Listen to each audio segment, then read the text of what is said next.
کے بعد دو چیزوں کے حصول کے لیے انسان کوشش کرتا ہے۔ ایمان تو اللہ تعالیٰ نے اپنے فضل سے ہمیں عطا فرما دیا، ہمارے بڑوں کی وجہ سے ہمیں آسانی سے مل گیا، کیونکہ انسان اپنے بڑوں کے دین پر اور والدین کے دین پر آسانی سے آ جاتا ہے۔ تو اللہ کا بہت بڑا فضل ہے، اللہ نے ہمیں اپنے فضل سے مسلمانوں گھر میں پیدا کیا، ہمارے کانوں میں اذان دی گئی، زبان کھلی تو اللہ کا نام چڑھا دیا۔ الحمدللہ اللہ کا نام زبان پر چڑھنے کے لیے سینکڑوں سال بھی محنت کی جاتی تو تب بھی یہ سودا سستا تھا، ہمیں مفت میں دے دیا، ہم کو فضل ہے۔ اللہ کا جو فضل ہوتا ہے وہ کسی قانون کا محتاج نہیں ہوتا، اس کو دینا ہے۔ بلال کو دے دیں تو اللہ تعالیٰ ابو لہب کو محروم کر دے، یہ اللہ تعالیٰ کی فضل کی شان ہے۔ لیکن اب اس ایمان کا بچانا اور اس کا بڑھانا، یہ دو چیزیں ہمارے ذمہ ہیں۔ یہ تو دیا، اب اس کو بچانا ہے، تو بچا کے لے جائیں گے تو فائدہ ہے، قیمت ہے، اگر بچے گا نہیں تو پھر قیمت نہیں ہے۔ اور بڑھانا ہے، کیونکہ اگر کوئی چیز بڑھائی نہ جائے تو وہ ختم ہو جاتی ہے، آہستہ آہستہ اس میں کمی آتی ہے۔ تو دنیا میں کاروباری لوگ کاروبار کو بڑھاتے ہیں، نئی نئی صورتیں نکالتے ہیں تاکہ اس میں اضافہ رہے۔ جب بھی کوئی چیز رک جائے گی تو پیچھے ہٹنا شروع ہو جاتا ہے۔ یہ اس دنیا کے اندر جتنی چیزیں میں یہ اصول ہے، جب چیز مکمل ہو جائے گی تو کم ہونا شروع ہو جاتا ہے، اس کو بڑھانے کا حکم ہے۔ اور یہ دو چیزوں سے بڑھتا ہے، اخلاص اور تقوی سے۔ اخلاص ایک ہر عمل میں اللہ کو راضی کرنے کی نیت رکھتی ہے، اللہ تعالیٰ راضی ہو جائے، اس اخلاص سے ایمان بڑھتا ہے، اس میں اضافہ ہوتا ہے، ترقی آتی ہے اس میں۔ کیونکہ جب اللہ کے لیے کوئی عمل کریں گے آپ، لازمی بات تو اللہ تعالیٰ کے قبول ہوگا، جب وہ عمل قبول ہوگا تو لازمی بات ہے کہ اس کا اثر انسان کے باطن پر پڑتا ہے۔ نماز قبول ہوتی ہے، دل کا نور بڑھ جائے گا، ایمان کا نور بڑھ جائے گا، نور ایمانی میں اضافہ ہو جاتا ہے۔ اخلاص کے بغیر عمل قبول نہیں ہوتا، انسان کتنی بھی کوشش کر دے، کتنا اچھا عمل پیش کرے، لیکن اگر اس میں اخلاص نہیں ہے، اللہ کی رضا نہیں ہے تو وہ عمل قبول نہیں۔ اور اگر عمل قبول ہو جائے تو حدیث شریف میں آتا ہے کہ ایک کھجور جو ہے وہ اگر میرے راستے میں کوئی دے اور میں راضی ہو جاؤں تو وہ ایک کھجور سے اس میزان کا اور ترازو کا پلڑا بھر دوں گا جس میں 7 زمین آسمان آ جاتا ہے، ایک کھجور، اتنی بڑی طاقت ہے۔ اخلاص سے عمل کی قیمت، اس لیے قرآن مجید میں کہا کہ 10 گنا تو ملتا ہی ہمیں، 10 سے 700 گنا، کیوں جو اخلاص ہوتا ہے وہ بڑھتا جاتا ہے۔ بعض لوگ 700 تک ایک عمل کا اجر لے لیتے ہیں، اور وہ قرآن نے کہا کہ اس سے بھی ہم آگے بڑھا دیتے ہیں، لیکن وہ اخلاص چاہیے کہ آپ نے اس عمل کو کیا کس لیے، صرف نیکی نہیں، دنیا بھی اعمال، دنیا داری کیوں کر رہے ہیں، اس کے پیچھے آپ کی کیا نیت ہے؟ مالدار ہو جائے، ٹھاٹ ہو جائے، بڑا بندہ بن جائے، یہ سب بیکار بات ہے۔ اگر اس لیے ہو بھی دنیا کی راحت ہو، بال بچوں کی بھی جو نا ضروریات پوری ہوں، اللہ کے راستے میں بھی خرچ کریں، یہ وہ اس قسم کی نیت کریں تو یہی دنیا آخرت داری بن جاتی ہے، اسی پر اجر و ثواب ملنے لگے، اسی پر یہی دنیا کی جو محنت ہے وہ آخرت کی محنت بن جاتی ہے۔ اس لیے پیغمبر صلی اللہ علیہ وسلم نے مومن اور مسلمان کی مثال کھجور کے ساتھ دی ہے، مسلمان کھجور کی طرح۔ وجہ کیا ہے؟ وجہ ہے کہ کھجور ایک ایسا درخت ہے جس کی ہر چیز استعمال ہوتی ہے، اس کے پتے بھی، تنے بھی، کھجور بھی، گٹھلی بھی، ہر چیز استعمال ہوتی ہے۔ تو فرمایا مومن کا ہر عمل اجر والا ہے، خواہ وہ دین کا ہو اور دنیا کا۔ دنیا داری بھی کر رہا ہے تو اس پر بھی اس کو اجر و ثواب ملتا ہے، لیکن تب جب اس کی نیت درست ہو کہ کیوں کر رہا ہوں، میں رزق حلال کمانا چاہتا ہوں، میں اس لیے نیت کر رہا ہوں میرے رزق حلال میں اضافہ ہو۔ تو رزق حلال القاسب حبیب اللہ، فرمایا رزق حلال کمانے والا اللہ کا دوست ہے، تو رسول اللہ فرما رہے ہیں اس کو دوست قرار دیا۔ آپ نے تاجروں سے فرمایا کہ یہ تاجر جو دیانتداری کے ساتھ اور امانت داری اور صداقت کے ساتھ تجارت کرے قیامت کے دن انبیاء صلاۃ والسلام، اولیاء کرام، شہداء اور صالحین کے ساتھ کھڑے ہوں۔ اور دوسرا تقویٰ ہے کہ گناہ سے بچے، یہ محنت کرے، گناہ سے بچنے کی کوشش کرتا رہے۔ یہ نہیں کہ انسان 100% ہی بچ پائے گا، کوشش کرتا رہے۔ اس لیے کہ صلی اللہ علیہ سے کسی نے پوچھا کہ حضرت تقوی کے ساتھ کیسے رہ سکتے ہیں، بڑے برا ہو جاتے ہیں۔ تو کہا باوجود تم کیسے رہتے، باوجود تم کیسے رہتے؟ اگر ٹوٹ جاتا تو کر لیتے، فرمایا بس جب ٹوٹ جائے توبہ، فوراً پھر توبہ کرنا، باوجود رہو گے تو با تقوی رہو گے، فوراً ٹوٹ جائے تو فوراً کر لو۔ یہ دو چیزیں جو اخلاص و تقوی، اس سے ایمان بڑھتا بھی ہے، محفوظ بھی ہوتا ہے۔ تو جو اخلاص و تقوی سے محنت کرتا ہے، اپنی زندگی گزارتا ہے، تو اس کا ایمان بڑھتا بھی ہے اور اس کا ایمان محفوظ بھی ہوتا ہے۔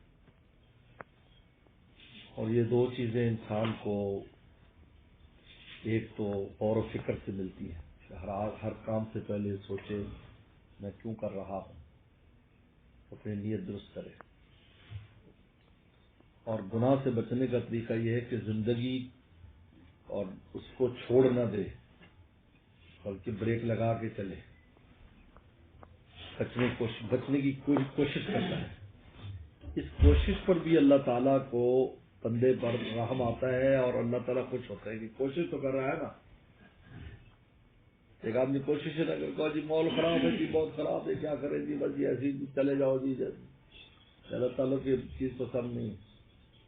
اپنے آپ کو ماحول کے حوالے کر دینا یہ مومن کی شان نہیں ہے، مسلمان کی شان نہیں۔ وہ تو ماحول کو اپنے تابع کر کے چلتا ہے، تو اپنے آپ کو، نفس کو آزاد نہ چھوڑے، اس کو کھینچتا رہے اس کی طرح بھی۔ آپ گاڑی چلاتے ہو تو آپ اس کو آزاد نہیں چھوڑ دیتے، کہیں بریک لگاتے ہو، کہیں رفتار دیتے ہو، کہیں راستہ کرتے ہو، پھر بھی ایکسیڈنٹ وغیرہ ہو جائے، لیکن اگر ہوشیار آدمی ہوگا، غافل نہیں ہوگا، تو ایکسیڈنٹ میں کافی کچھ بچت کر لے گا۔ اور اگر غافل ہوگا تو بس کسی وادی میں خود بھی ہلاک ہوگا، گاڑی کو بھی ہلاک کرے گا، نفس بھی ہلاک ہوگا اور انسان بھی ہلاک ہوگا۔ ایسا کوئی گناہ کر بیٹھے گا کہ ہمیشہ کے لیے اللہ تعالیٰ سے دوری ہو جائے گی، بہت خطرناک چیز ہے۔ اس لیے کہتے ہیں کہ ایک آدمی یہ احساس ہے میں نالیتی کر رہا ہوں اور پھر گناہ کرتا ہے، تو یہ جو احساس نالیتی کے ساتھ گناہ کرتا ہے تو گناہ کی پوری لذت نہیں لے پاتا۔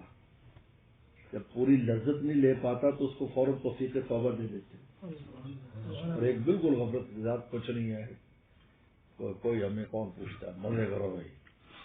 یہ بہت خطرناک ہے۔ ذات الہی کے موجود ہوتے ہوئے جو کہتی میں شہرک سے تمہارے قریب ہوں، پھر انسان اتنی غفلت میں چلا جائے، نالیتی ہو جاتی ہے، لیکن اس نالیتی میں اتنی بے پرواہی برتنا اور غفلت برتنا یہ مومن کی شان نہیں جو ہو جاتی ہے۔ اس لیے قرآن نے خود کہا کہ شیطان جو ہے نا وہ اچھے اچھے لوگوں کو جو ہے نا چوکا لگاتا ہے اور اس کو گمراہ تو لاتا ہے، لیکن ان کو پھر فوراً اپنا مولا یاد آ جاتا ہے، گناہ کر بھی بیٹھے تو اللہ یاد آ جاتا ہے، فوراً توفیق توبہ ہو جاتی ہے۔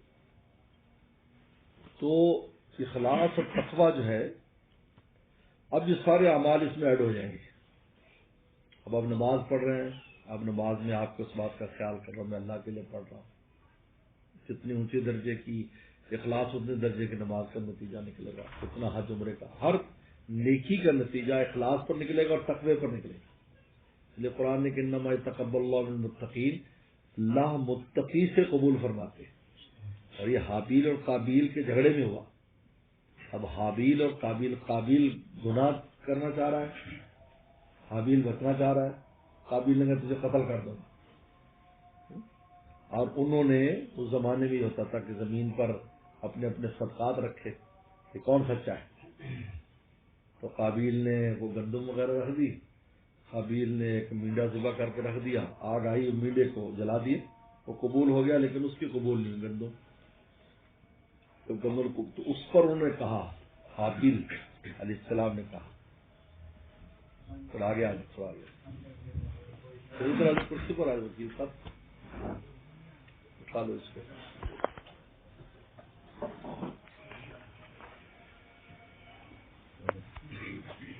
اللہ من المتقین، کہ اللہ متقین سے قبول کرتے ہیں۔ بھائی سے کہا کہ تیرا جو قبول نہیں ہوا اس لیے کہ تو گناہ چاہتا ہے، میرا اس لیے قبول ہوا تو میں تقویٰ چاہتا ہوں، میں گناہ سے بچنا چاہتا ہوں، میرا قبول تمہارا قبول نہیں ہوا۔ اور انسان اعمال کرتے تھے تاکہ قبول ہو، اگر قبول نہیں تو کوئی فائدہ نہیں، آخر میں کوئی چیز بھی نکلے گی۔ مولانا جلال الدین رومی رحمۃ اللہ علیہ بہت بڑے صوفی اور بزرگ گزرے، وہ فرماتے ہیں کہ قیامت کے دن بوریاں نکلیں گی اور بوریوں میں سے چوہے نے سارا کھایا ہوگا، ساری بوریاں خراب ہو گئی اعمال کی۔ وہ کہتے ہیں کہ پہلے اس لیے وہ نصیحت کرتے ہیں کہ اول دفع اے دوست، اول دفع شر مشک ہو، سب سے پہلے چوہے کے شر سے بچ، یعنی نفس ہے کہ شر سے بچنے کی پوری کوشش، کا نام تقویٰ ہے۔ بعد ازاں انبار گندم خوشتن، پھر گندم کا ڈھیر جمع کرنا، ازن ہو کہ تیرے گندم کا ڈھیر، یعنی اعمال بہت کیے لیکن نہ اس میں تقویٰ نہ اخلاص ہے، کوئی نتیجہ نہیں نکلا، قیامت کے دن دیکھا تو خالی ہے۔ اس لیے پیغمبر صلی اللہ علیہ وسلم نے ارشاد فرمایا، صحابہ کرام کہ مسکین کون ہے؟ پوچھا صاحب کہ یہ مسکین وہ جو دروازوں پہ مانگتا پڑتا ہے، فرمایا یہ مسکین نہیں ہے، یہ مسکین نہیں ہے۔ مسکین وہ شخص ہے جو قیامت کے دن پیش ہوگا تو ہر قسم کی نیکی ہوگی لیکن وہ نیکی اس کے ہاتھ میں نہیں آئے گی، کہیں اخلاص نہیں ہے، کہیں کسی پر ظلم و ستم کیا تو وہ لے گیا، کسی کو گالی دی وہ لے گیا، یہ ساری نیکیاں تقسیم ہو جائیں گی اور وہ خالی ہاتھ کھڑا ہوگا سب کچھ کر کے بھی، تو بھائی یہ مسکین ہے، نہ دنیا میں جا سکے نہ نیکی کما سکے۔ تو میں یہ مسکین تھوڑی اس دروازے سے نہیں ملے گا، تو ادھر سے مل جائے گا، اس سے ادھر سے مل جائے گا، لیکن یہ کہاں سے لائے گا؟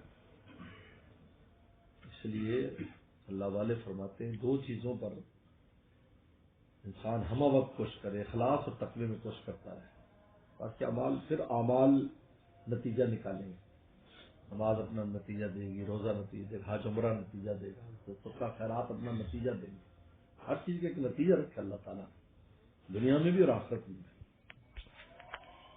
لیکن اخلاص کا عمل، یعنی اس کی ایسی عادت ڈالے، صبح کو ہی اللہ والے تو فرماتے صبح کو ہی نیت کر لے، آج دن بھر جو اعمال کروں گا اللہ تجھے راضی کرنے کے لیے کروں گا، صبح سے کہہ دے، اللہ کہہ دے، اللہ تمہارا ڈاکا کہ آپ اس میں آپ کا دفتر جانا بھی شامل ہے، بیوی بچوں کو ہنسنے بولنا بھی شامل ہے، گھر کا کام کا بھی شامل ہے، خریداری بھی شامل، سب شامل ہے، صبح سے کہہ دے اللہ آج جتنا بھی رات بھر میں جاگنے تک جتنے اعمال کروں گا تیری رضا کے لیے کروں گا۔ اور تقویٰ یہ ہے کہ دیکھتا رہے بھائی یہ جو کام کر رہا ہوں اگر نالائق ہے تو بچنے کی کوشش کرے، پھر بھی اگر خدا نخواستہ ہو جائے تو فوراً توبہ استغفار کر دے، اللہ معاف کر دے، ان سے غلطی ہوگی۔ اللہ تعالیٰ تو فکرت آدم صلی اللہ علیہ وسلم کو زمین پر جو اللہ تعالیٰ نے بھیجا ہے اس کی سب سے بڑی اس کی ایک بڑی حکمت یہ تھی کہ اللہ تعالیٰ کی جو شان غفوریت ہے اس کا ظہور زمین پہ ہونا تھا، وہاں نہیں، جنت میں تو گناہ ہاتھ کرنے ہی نہیں تھے، تو غفور کس کے لیے ہوتے؟ شان غفوریت سے کون فائدہ اٹھاتا؟ انی غفار لمن تاب، وہ غفار، غفور، رحیم، ودود، یہ اللہ الفاظ قرآن میں آ رہے ہیں، رحیم ودود، رحم کرتا ہوں، میں محبت کرنے والا ہوں، غفور ہوں، ودود ہوں، غفار ہوں، یہ ساری شانیں جو نا وہ زمین پر جب آدم السلام آئے تو اللہ کی ظاہر ہوئی، عجیب بات ہے، بہت ظاہر ہو، کیونکہ انسان جو ہے جب خطا کر کے روتا ہے تو اللہ تعالیٰ کی شان غفور آ جاتی ہے، اس پر شان رحیم آتی ہے، کسی پر ودود آتی ہے، کسی پر کوئی شان، کسی پر کوئی شان، یعنی اللہ تعالیٰ کی تمام جو شانیں ہیں اور اللہ تعالیٰ کی جو تمام صفات ہیں ان سے واحد حضرت انسان ہے جو پورا فائدہ اٹھاتا ہے۔ اب دیکھو اللہ تعالیٰ کی شان علم تھی، اللہ تعالیٰ علیم ہے، اب شان علم سے فائدہ کب اٹھایا؟ جب وحی الہی آئے گی، اور وحی الہی آدم السلام سے شروع ہوئی، وہی پیغمبر جو نبیوں کی جماعت آدم السلام سے شروع ہوئی، اور پیغمبر صلی اللہ علیہ وسلم خاتم النبیین، تمام اولین آخرین کے علوم نبی کریم صلی اللہ علیہ وسلم کو دیے گئے، سارے کمالات پیغمبر صلی اللہ علیہ وسلم کو دیے گئے، سارا حسن حضرت یوسف السلام کو آدھا حسن دیا گیا، وسلم کو پورا حسن دیا گیا، سارا حسن آپ نے تھا، اب یہ علوم جو اللہ تعالیٰ کی شان علیم ہے، اللہ علیم ہے، وہ شان ظاہر نہ ہوتی اگر آدم السلام نہ آتے. اب یہ علم اللہ اکبر علم پہ رہا ہے اس آخری امت میں. تو چونکہ پیغمبر صلی اللہ علیہ وسلم کو شروع اقرا سے ہوا ہے پڑھنے سے، اس امت سے زیادہ پڑھنے پڑھانے والا کوئی امت نہیں ملی. سب زیادہ علوم اس امت میں. شان علیم کیسے ظاہر ہوتی، شان غفور کیسے ظاہر ہوتی؟ تو زمین پر بھیجا کہ جاؤ وہاں جاؤ، جنت میں نہیں چلے. اور پھر اگر جنت میں کوئی غلطی کر بیٹھتے تو اس کو جنت نکالا ہو جاتا. جب جنت نکالا ہو جاتا وہ بھی روتا، پچھلے روتے تو جنت میں لگ جاتی.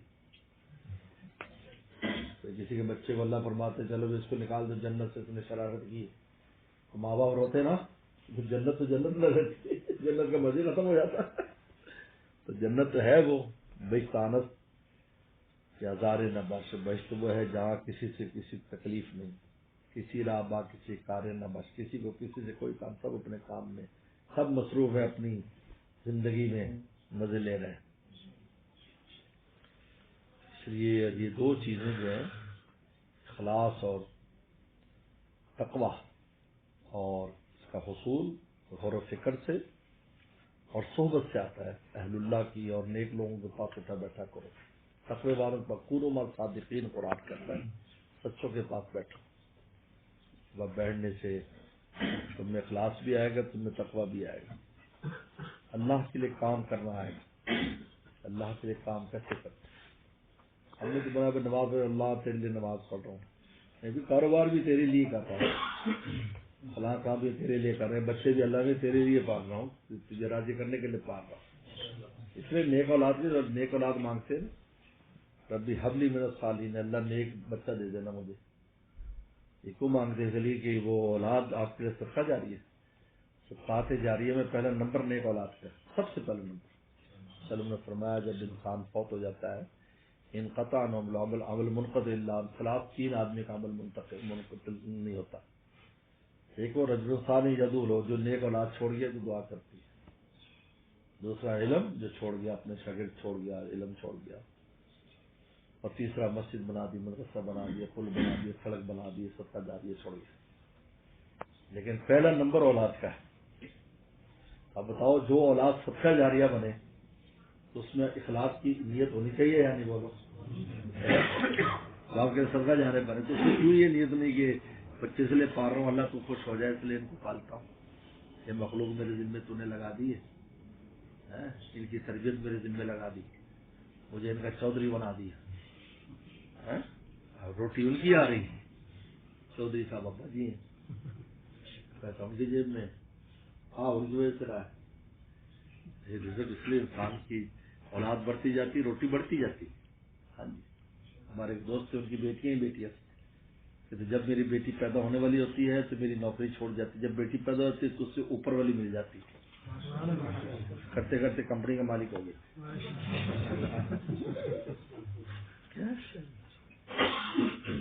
اولاد کے لیے آتا ہے، لیکن ہمیں والد کو ذریعہ بنا دیتے ہیں اور اس کی وجہ سے والد کی کوتاہیوں کو بھی نظر انداز کرتے ہیں کہ بھئی یہ بچے پال رہا ہے، چھوٹی چھوٹی میری مخلوق کی چونکہ اس کی ذمہ داری ہے.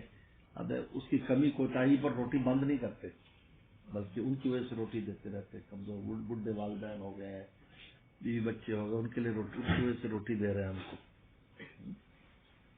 اب بتاؤ جو صدقہ جاریہ بنے، مجھے بتاؤ اس میں کیوں اس کی نیت نہ ہو کہ ہم اللہ کے لیے پال رہے ہیں،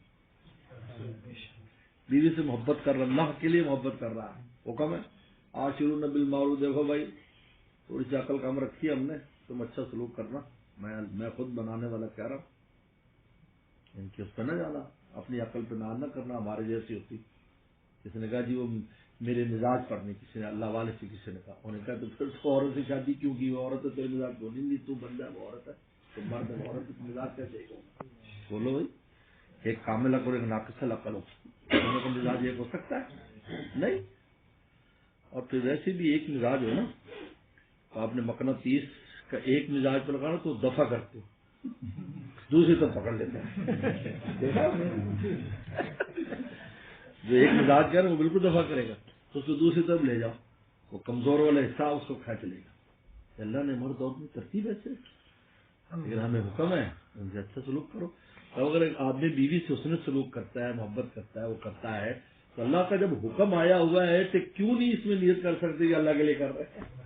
اس پر ہمیں اگر ملے گا بتائیے، جس کا اللہ رسول حکم دیں اور پھر اس میں آپ نیت کیسے نہیں کر سکتے؟ تو یہ میں اس لیے بتا رہا ہوں صرف کہ اخلاص کو صرف عبادت تک محدود کرنا کہ بھئی نماز پڑھ اللہ تیرے لیے نماز پڑھ رہا ہوں، اور باقی چیزوں کو بھی اللہ کے لیے نہیں ہے۔ مومن کی تو ہر چیز ہی اللہ کے لیے ہے، ہر چیز اللہ کے لیے۔ آپ اس کے ساتھ گناہ سے بچنے کی کوشش کریں۔ نیت یعنی ایک کا تعلق دل کے ساتھ ہے نیت کا، اور ایک کا تعلق اعضاء کے ساتھ ہے۔ اعضاء بچانے کا نام تقویٰ، اور دل مولا سے لگانے کا نام اخلاص۔ دو چیزیں پوری ہو جائیں بس آپ کو اللہ نے جو ایمان جیسے قیمتی دولت دی ہے وہ بڑھے گی بھی اور بچے گی بھی، نہ بچے گی نہ بڑھے گی۔